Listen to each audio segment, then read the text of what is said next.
know how we operate. We come back, a lot of fights. So, you know, obviously no one's happy about dropping the first game, but yeah, that's just the way we roll. We're going to fight back tomorrow. There's no doubt about it. Started off just putting too many freebies on base. We can't allow that. 4 walks right out the chute, allowing them to score some runs. Offense came in, did a great job putting up 4, getting the starter out of the game in the first, and then you know, offensively we went quiet after that. But you know, we gotta do a better job going out there, shutting them down right out the gate. You know, and there was a handful of walks on both sides in the game, and guys did a good job controlling the zone. But you know, even at the end, giving them an extra run right there, not turning a double play when we get a ground ball back to the pitchers, just some poor communication up the middle, giving them an extra one right there, not something we need. So, you know, it happened. It's time to move on and make sure that we're ready to fight tomorrow, which I know we're going to do. Okay, questions, and please direct them to who you want to ask the question. Mitch, what happened on that ball back at Carpenter? Whose fault was that? What happened? Well, they had a righty up, come back there. That's going to be Dernetti's ball going across. You know, looked like well, both guys bringing themselves over to the bag, create a little confusion there, and the ball gets by. So, but that ball should go to Dernetti and be turned for a double play. Mitch, when did you know that Coop was not going to pitch today? You know, we prior to the game coming over and getting the workout in, just communicating, just making sure, seeing where he was at, and so figured the best thing would be to hold off another day, let him feel a little bit better and roll. So we'll see how it feels tomorrow. So a couple hours before the game or early this afternoon? Yeah, I went over and let him know that we were making a change a couple hours before the game. Is he just ill, or what's his ill? He wasn't feeling good, so I just had a little bug. But you know, either way, the plan going into the week was you know, we threw 2 innings on Monday, and this is Finnig's typical part of the rotation as well. And you know, after throwing 2 innings, pretty aggressive innings too, you know, if everything wasn't feeling great, then we'd move it another day. And I think that's just what how we felt going into the situation. So he will pitch tomorrow, though? We're going to see how he's feeling tomorrow. Jacob, how would you describe the challenge in front of you guys? I wouldn't even describe it as a challenge. I think it's more of an opportunity for us. We've been like I said last time, we've been battling through stuff all year long. I think this is just another one of those opportunities we get to go out and show who we are and just play Beaver baseball tomorrow. That's really all we can do is come out and play our brand of baseball. Jacob, what was it about Sheehan, the guy they brought in with 2 outs on the second? What made him so tough? Because you guys didn't get any hits off him until like that, I think the 6th inning or so. The first lefty? Yes. Yeah. He was filling it up. He's throwing strikes, locating pitches well. College baseball, when you boil it down, that's where a lot of pitchers have success, just landing everything and throwing strikes. So he did a good job with that, filled up the zone, made hitters uncomfortable, made us swing at pitches over the plate at every AB. So really didn't have any free passes off of him, so that was what he did really well. Mitchell, what are some of these challenges that the Auburn offense has presented that maybe you guys struggle with tonight? You know, Division I baseball, these hitters are super competitive and they have a very talented roster. A lot of respect for them and the season they've had, as you can see in the record. But what it comes down to is throwing strikes and throwing your best pitches, and that's really it. When you do that, you have success. There was a little dust up there at the end of that inning. Could you lead us through your perspective of that, what happened there? Just competing, you know. I've done this for a long time, and there's a lot of passion in what we do. We put a lot of work into this, and thought I made some good pitches, and that's really all I can control, and that's what I did.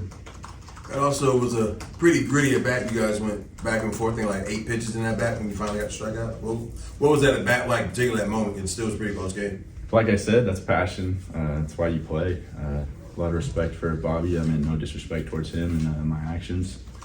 Just going out there, competing in a big game, trying to bring some energy, especially towards our dugout.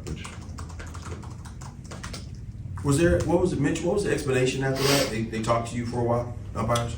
Well, just reiterating, making sure that we're keeping our emotions towards our own dugout and our guys. I guess it was perceived that it was going towards other people, but a lot of times, I mean, it's a super regional. Emotions are going to be running high. We've talked about it a lot this year, and I think all of our attention usually it goes towards our guys. Even when stuff gets heated, and sometimes it can be perceived elsewhere, but all the guys get out of the dugout at the end of the inning trying to welcome everybody over. It's just competitive nature. I don't think that there was, like Mitch said, there's no ill will or anything towards anyone. You just get fired up because you're out there competing. And it was a good at-bat, and he's executing really good pitches. I thought Mitch went out there and did a phenomenal job and showed a lot of poise in some big situations. You guys had the early runs in the first, Mitch, and then you kind of went blank to the ninth. What did you see out of their bullpen? What made them so effective? Those guys threw strikes after the first inning. They weren't throwing a ton of strikes. We were laying off them, working counts, getting on base. That lefty came in, he's throwing sinkers, he's landing all this stuff. You throw strikes, good things can happen. Let your defense work. And we put a handful of balls in play. They made plays on them. I thought that was a great start for our offense to go out there, draw walks, drive some baseballs. Forrester with a big bop. All in all, like that's what you have to do. But when guys force you to put the ball in play, and we had a handful of balls we put in play that were stung pretty well, and they make plays, it cuts momentum down. But even then, we're down 3 in the last inning, and we got the tying run to the plate. Guys are going to continue to work ABs, and I thought they must have made some really good pitches on the edge. Forrester's not an easy at bat to get out. I don't think there's an easy spot in our lineup at all. These guys all are going to go up there, especially at the end of the game, wanting to walk it off. So, that's their ability to go out there and pummel the strike zone. That's what's going to help you win games, forcing the ball in play. And really the first inning on both sides, that's where they didn't do a good job with it, and we didn't do a good job with it. But and I don't like talking about necessarily shutdown innings. We go out and score. Like every inning's a shutdown inning. Whether we score or not, it's expected to go out there and put up a 0. Verb, you're maybe the only guy that's been through this before. I know guys come to you throughout the year to talk about this and Omaha and all that. If someone comes to you over the next 12 hours, what would your message be to them? It's pretty simple. Nobody can hand it to you. You look back at all the championship teams that are run through elimination games, 06 and 07. Nobody's gonna hand it to you. You gotta earn it. You gotta go out there and grab it. And I love what Melton said. It's not a challenge, it's an opportunity to go out there and do something special. Catapult you into Omaha. Mitch, you got a lot of left-handed bats. The 2 guys that had the real success against you tonight were lefties. Is that an advantage for them? Is that a big part of it tonight? Well, both of them threw 3 innings, so and a handful of pitches. But at the same time, looking at all the numbers, our lefties hit lefties better than righties. And typically, I think Melton's hitting 120 points higher off lefts. Right. And all of our guys, for whatever reason, they see him real well. They lock in. Again, it's a great opportunity. And some people look at it like, oh man, left on left. Our guys say it's time to go to work. And both left-hand arms are really good, but we also have really good competitors from the left side of the box and the right side of the box. So. What'd you see out of Finn?